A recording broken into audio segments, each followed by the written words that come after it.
Welcome back, everyone. In this part of the topic, we will be talking about the stomach.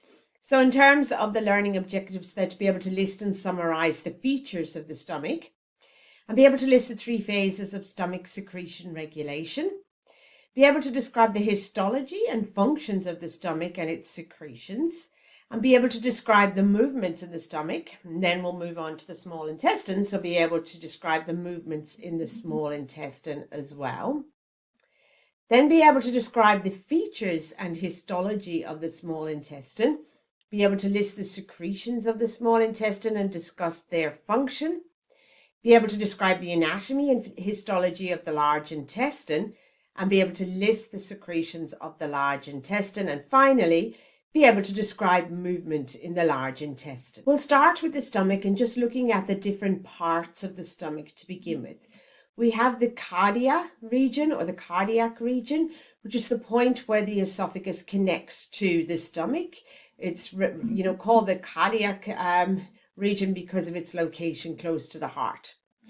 The fundus then is inferior to the diaphragm. You can see it here. It's sort of dome shaped. And it then gives way to the body of the stomach, which forms the main part of the stomach. The body of this stomach then gives way to the pyloric region, and it's sort of subdivided into the pyloric antrum, which is wider than the pyloric canal. You can see it there sort of narrowing.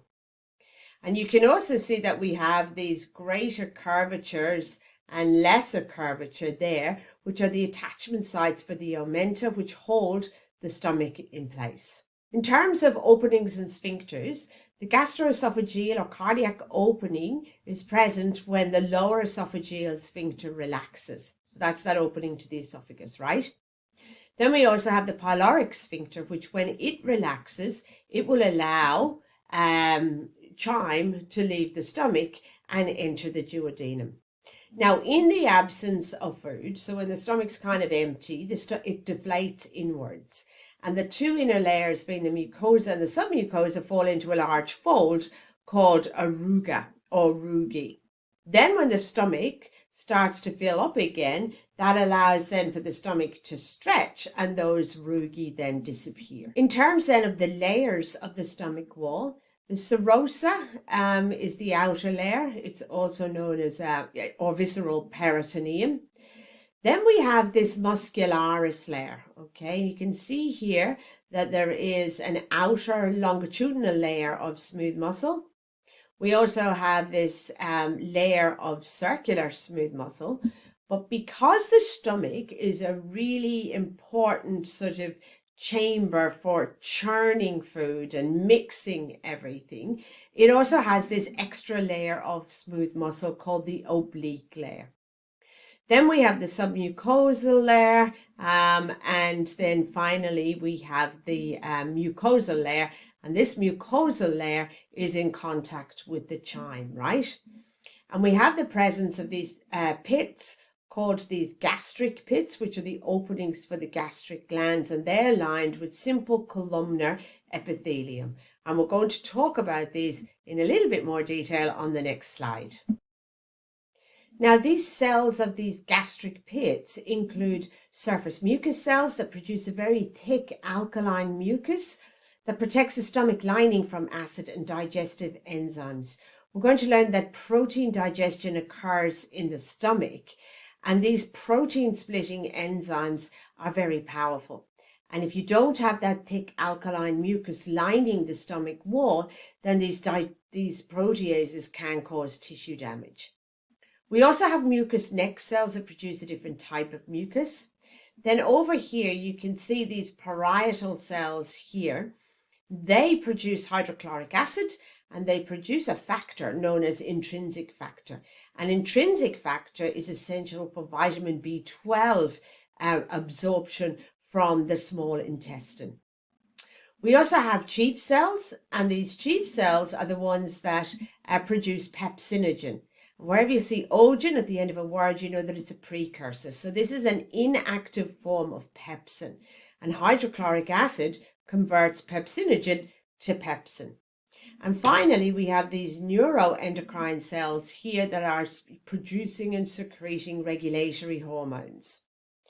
So we have histamine that stimulates acid secretion, so hydrochloric acid secretion. We have gastrin-containing cells, which we'll talk about in a while. Gastrin is a locally acting hormone. And we have somatostatin-containing cells that secrete somatostatin, and the somatostatin then inhibits gastrin secretion and insulin secretion. So these hormones are summarized here. We have gastrin, and gastrin is stimulated when there's a presence of peptides and amino acids in the stomach. It has a few different targets, so it acts on the stomach to increase secretion by gastric glands, and it promotes gastric emptying. It also acts on the ileocecal valve further down the digestive tract to cause it to relax, and it also acts on the large intestine to trigger movement in there. We have another hormone called ghrelin, and it is produced in a fasting state. So the levels of ghrelin increase just before we eat a meal.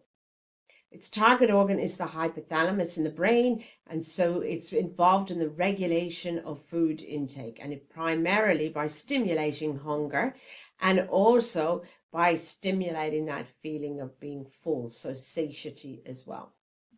Histamine then is stimulated by the presence of food in the stomach. It acts on the stomach, so it's locally acting. It stimulates parietal cells to release hydrochloric acid and also intrinsic factor.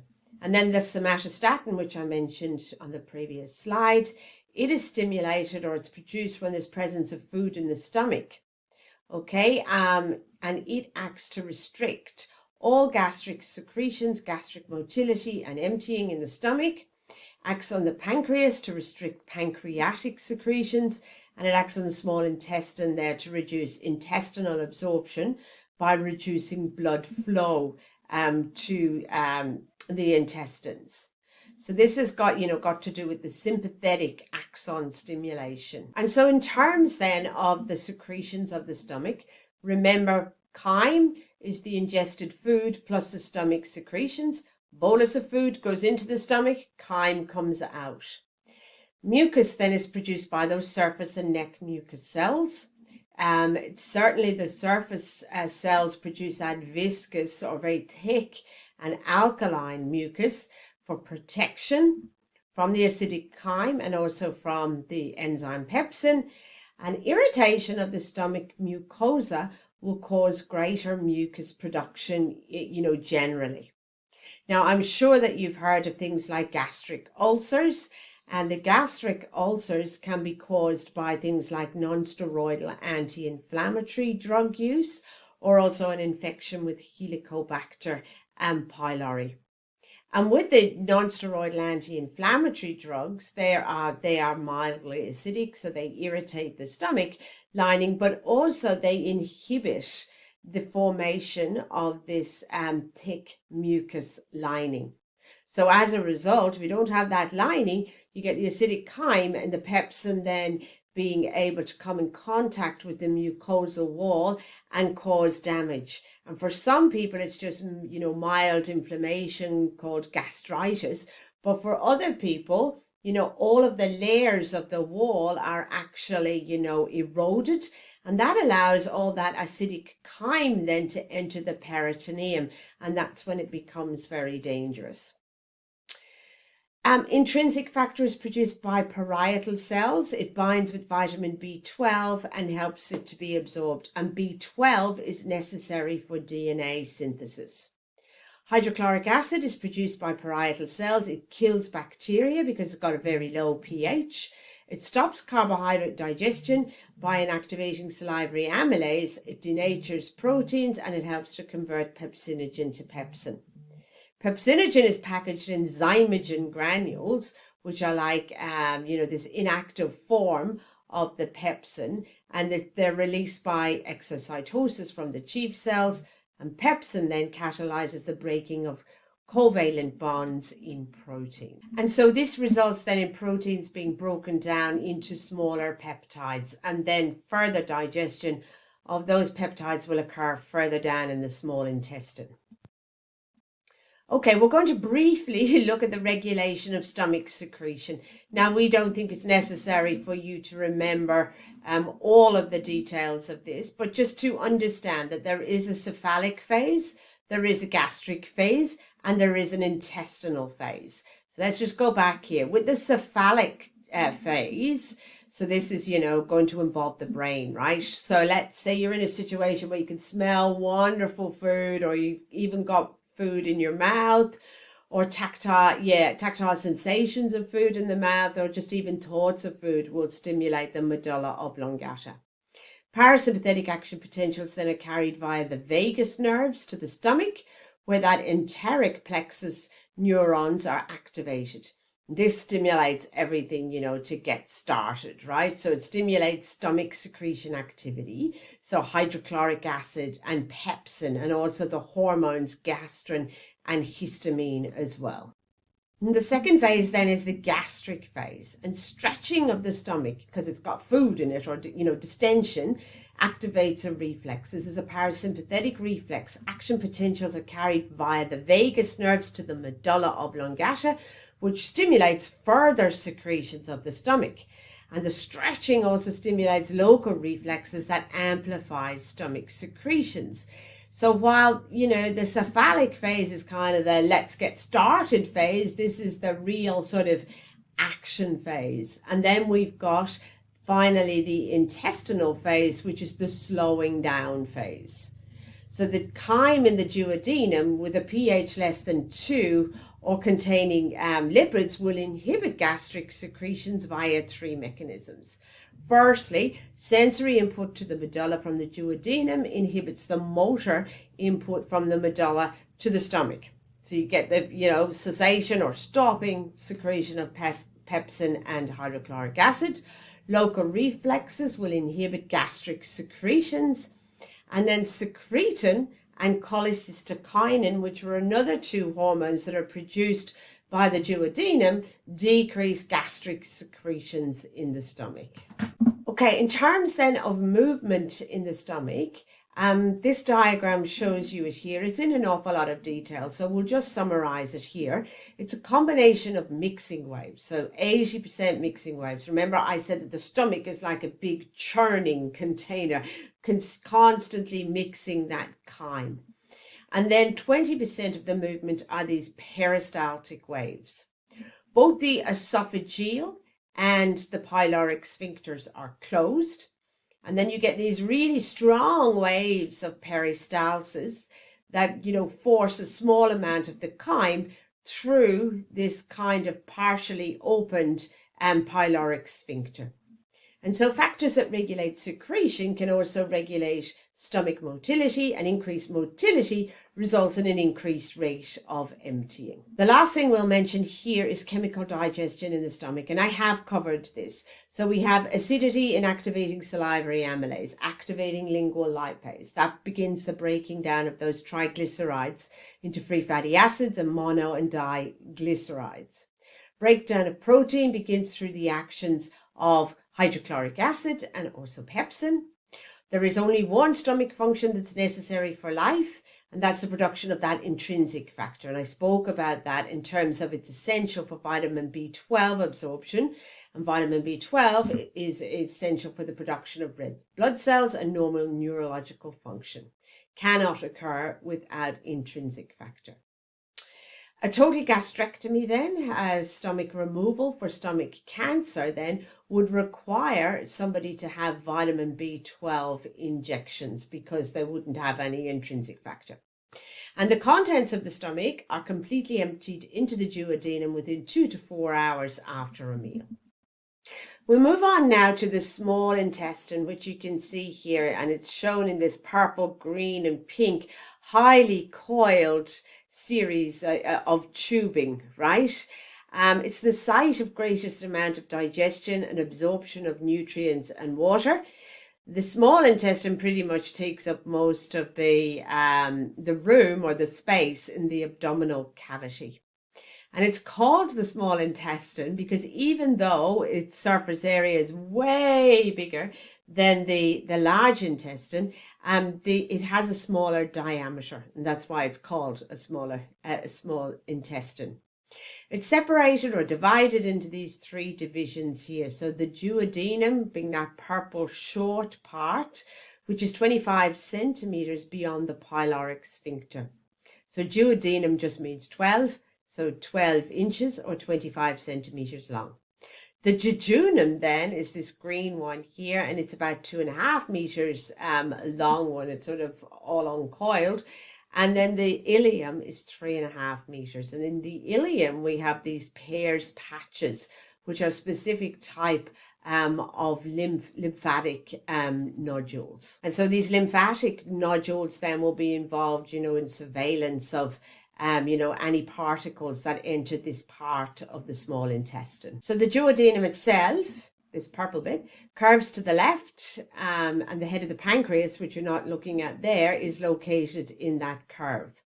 It contains these major and minor duodenal papillae, which are openings to ducts from the liver and or the pancreas, and we'll get to those in the next recordings, because these are really important accessory organs and glands of the small intestine. Now, because the duodenum is a site of, lots of absorption and digestion, there are these specific modifications to increase surface area in the mucosa and the submucosal layers. We have plici circularis, right, which are also known as circular folds, much easier to pronounce. So if we look here and we zoom in on these circular folds, what we end up is looking at something that looks a little bit like this. Now, these circular folds form a deep ridge in the mucosa and submucosal layers. These epithelial cells lining the mucosal layer then, are modified into these finger-like folds or finger-like extensions of the mucosa that contain that green little lacteal of the lymphatic system, and also blood capillaries as well. Then that's, going to increase the surface area drastically for absorption. But even further then we have what's called microvilli, and the microvilli form this brush border, because when you look at it, it kind of looks like, a brush. And these are these microscopic folds of the cell membranes of these absorptive cells, which you can see here, and that further increases the surface area then for absorption. Now, there are glands of the mucosal layer, and there's also a lot of kind of diverse cells as well. I've spoken about these absorptive cells. They are the cells with the villi and the microvilli. They produce digestive enzymes themselves. They form the brush border and absorb digested food. We'll get to them a bit later on. Goblet cells, they're producing mucus. Then we have all these endocrine cells as well that produce regulatory hormones. We don't expect you to know all the letter of the cells, but things like secretin, things like cholecystokinin, which stimulates the release of pancreatic secretions and bile. And we also have other cells that secrete intestinal gastrin, right? We have granular cells. They're also called Paneth cells, and they may help to protect from, bacteria, because they do secrete this lysozyme. That should say lysozyme, not lysosome. They also have intestinal glands called the crypts of Lieberkühn, and these are tubular glands in the mucosa at the base of the villi that replenish absorptive and goblet cells. So that's pretty cool. And then we have duodenal cells called Brunner's glands, and these are tubular mucus glands of the submucosa, and they produce this alkaline mucus that they then tip into these intestinal glands that then enters into the duodenum. The jejunum and the ileum then are the more distal parts of the small intestine, and there's a gradual decrease in diameter, thickness of intestinal wall, the number of the circular folds, and the number of villi then the further you get away from the stomach. These two places, though, are also major sites of nutrient absorption. I've mentioned about these Peyer's patches, And the ileocecal junction then is where the ileum meets the large intestine. And the ileocecal sphincter and the ileocecal valve prevent movement of chyme from the large intestine back into the ileum. So this ileocecal sphincter, when it relaxes, that's going to allow the chyme to move on into the large intestine. And then when it's contracted, it's going to prevent movement of chyme from the large intestine back into the ileum. Overall, then, the secretions of the small intestine include things like mucus, protects again for protection, duodenal glands that produce mucus, also secretin, and then we have these digestive enzymes too that are bound to those membranes of the absorptive cells, so bound to the brush border. Disaccharidases, hard word to say, break down disaccharides to monosaccharides, and then they're ready to be absorbed. Peptidases that hydrolyze peptide bonds to form sort of dipeptides and tripeptides and amino acids, and then nucleases which break down nucleic acids. Endocrine cells produce regulatory hormones, I've mentioned this, such as secretin and cholecystokinin. And the movement then in the small intestine are those mixing contractions that I explained earlier, so those segmental contractions. We also have peristaltic waves as well that propel the chyme along. The ileocecal sphincter remains slightly contracted until these peristaltic waves reach it, and then it relaxes, allowing the chyme to move on into the first part of the large intestine, being the cecum. Cecal distension, so stretching of the cecum, causes a local reflex and the ileocecal valve constricts. That prevents more chyme from entering. It increases digestion and absorption in the small intestine by slowing down the speed at which the chyme enters the large intestine, and it prevents backflow. And so finally to the large intestine. You're looking at it here. The large intestine extends from the variform appendix, and then it terminates there at the anus. It's subdivided into four major regions. Firstly, we have the cecum, and then in a different color green, we have this different sections of the colon. So the ascending colon, the transverse colon, the descending colon, and the sigmoid colon there, and then on through into the rectum and the anal canal. As I mentioned, what seems like ages ago now, that the movements in the large intestine are sluggish, and it takes about 18 to 24 hours for all of that chyme to be converted to feces. But there is some absorption of water and salts in the large intestine. There's secretion of mucus, and there's extensive action of microorganisms. So this is where your gut microbiome is located. And it's such an important feature of the large intestine, because those microbes will ferment food. They'll offer protection against pathogens. They'll also stimulate immune responses, and they'll also make things like vitamin K for us, which is important, say, in things like clotting, right? About 1,500 mils of chyme enters the cecum. 90% of the volume is reabsorbed, and that yields roughly about 80 to 150 mils of feces per day. If we look at the regions of the large intestine, first it was that cecum. It contains the blind sac called the variform appendix, or just the appendix, which is a winding tube, and it's attached to the cecum. The appendix walls contain numerous lymph nodules, which suggests an immune function. And the appendix itself may also act as a bacterial reservoir, because there are bacteria in there to repopulate the enteric bacteria after illness, particularly, if you've had a course of a broad spectrum antibiotic, which wipes out all the normal gut bugs, as well as, the bugs that you're trying to kill. Colon then does have these regions, as I mentioned. The colon also has these unique features, which include the haustra, the tenia coli, and these epiploic appendages. All right. With the tenia coli, these are three bands of smooth muscle. The circular muscle layer is complete, but the longitudinal is incomplete. And contractions of these tenia coli form pouches called haustra that gives the colon there its sort of wrinkly appearance. And small fat-filled pouches called epiploic appendages then are, attached to the outside. The mucosa has numerous straight tubular glands called crypts, and the goblet cells predominate, so they're going to be producing mucus, but there are also absorptive and granular cells in this, as in the small intestine. The rectum then is a straight muscular tube with a thick muscular tunic. The anal canal then, the superior epithelium is simple columnar, but the inferior epithelium is stratified squamous. And again, that makes sense in terms of, the protection against abrasion due to, feces. It does contain the internal anal sphincter, which is smooth muscle, and the external anal sphincter then, which is skeletal muscle.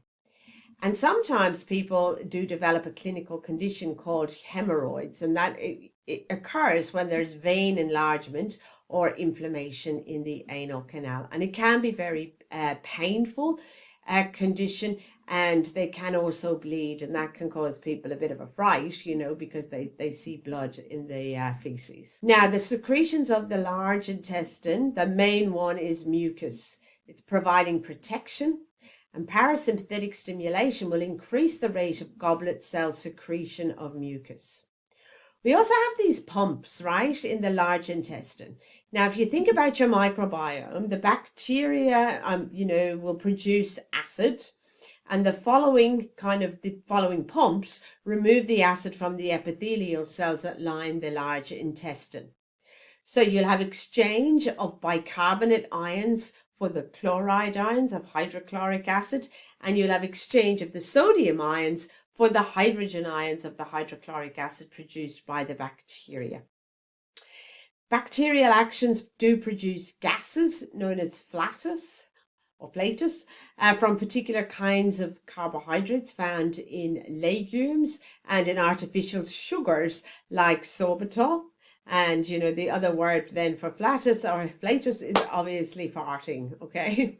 And bacteria produce vitamin K for us, which is then absorbed. And the feces then consists of water, undigested food, cellulose, microorganisms, and sloughed off epithelial cells. And finally, movement in the large intestine. So mass movements, not as regular as peristaltic movements, but over much greater areas. They're common after meals. They're integrated by that locally acting enteric plexus. They involve longer segments of the transverse and descending colon. We have local reflexes that are instigated by the presence of food in the stomach and in the duodenum that promote peristalsis and mass movements. The gastrocolic reflex is initiated by the stomach, so food in the stomach, and the duodenocolic one is initiated by food in the duodenum. And this eventually all leads to the process of defecation, and a defecation reflex is involved here. Distension of the rectal wall by feces causes parasympathetic stimulation and relaxation of that internal anal sphincter. This is usually accompanied by voluntary movements to expel feces and voluntary relaxation of the external anal sphincter. And this is kind of facilitated via, abdominal cavity pressure increasing caused by inspiration or breathing in and by contraction of the muscles of the abdominal wall.